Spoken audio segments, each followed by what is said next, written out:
the Eagles' offense is how big of a factor, how much of a concern is Jalen Hurts' ability, not only with his arm but with his legs? I mean, it's a huge threat. I mean, just a guy that's able to just throw the ball and make every throw on the field, and then he's also able to just run the ball, like you said. So, you just got to be on your P's and Q's as defense and just be on the same page at all times. Were there any lessons taken from the game you guys had against Atlanta with Marcus Mariota, or even going back to the game against the Bears? Anything that you've been honing in on this week facing a running quarterback? Definitely just looking back at the Atlanta game, run a lot similar scheme as far as, what they like to do with their quarterback. So, yeah, you definitely look at that game and look at it and say, okay, these are things we got to improve on. And, you picked it up and learn from it. And, I think that game just goes back to execution. We just had a hard time executing. So, we done did it once already. So, for us, it's about looking at what we did then and just getting better off that and fixing those mistakes. You guys, obviously all teams are physical in the NFL, but you've been able to bully some teams. Can the Eagles match your guys' physicality? Oh, for sure. I mean, they just as a physical team as we are. Just a lot of veteran guys on their team. Great offensive line. Everybody and even their defense is, pretty physical. But yeah, just on the offense specifically, receivers, the running backs, the quarterbacks, everybody just kind of got a good tenacity to them. They just kind of, they like to fight for each other. So it's the same thing that we got as a defense. So it's gonna be a great match.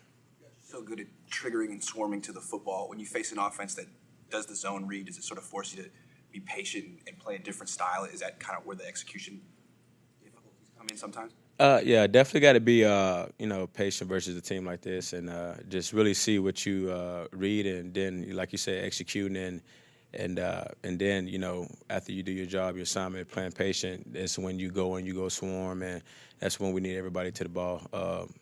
You definitely got to do your job first, but we're always going to need everybody to the ball no matter what. So we don't like one guy making a tackle. We need 4 or 5 guys.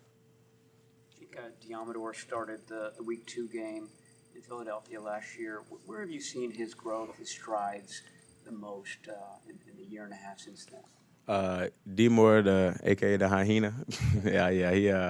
He's made big jumps, big strides. Was talking to him, before the game last week. Just the things that he's done to be able to make those strides and growth. I can just see it every day in the way that he works, the way that he prepares. Just got a different change of mind, mentality.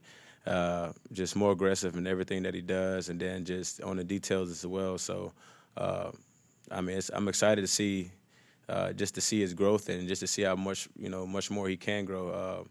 And yeah. Is he the only hyena anyone else nicknamed hyena? Nah, I don't know nobody that got that nickname, so that's pretty sweet. You think it's an appropriate nickname for him? For him?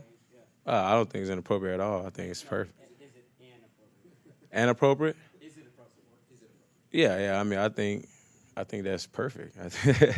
I love it.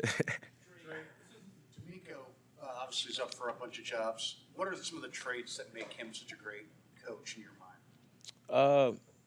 Anytime you got a coach that's played the game, it don't even matter if it's college, high school, or NFL. But the fact that he even, played NFL ball, just as a player, it just kind of lets you know that the guy that's talking to you know what he's talking about. You know what I mean? He's able to put himself. He's been in those shoes before, so he knows what it feels like to wake up 7 o'clock, go to meetings, and do this and that, and he know the grind. So. It doesn't mean that it's going to be, he don't make it any easier, but he just kind of help you with the process of, okay, this is what it takes to be a pro, this is what it takes to be good.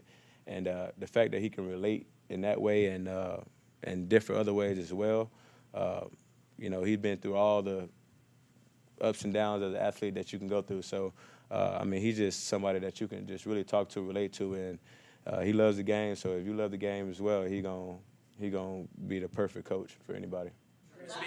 Speaking of D'Amico, he wears his emotions on his sleeve. Is it fun for you when you guys make a big play and he's jumping around like as if he's one of you guys? Oh, no doubt, man. That's the best time, man. When you make a play, you can look on the sideline, you got everybody turned, everybody hyped, man. That's what we play the game for because, I mean, it's good to make those plays, and but it's even better to make those plays and you got your teammates and everybody else turned. So, yeah.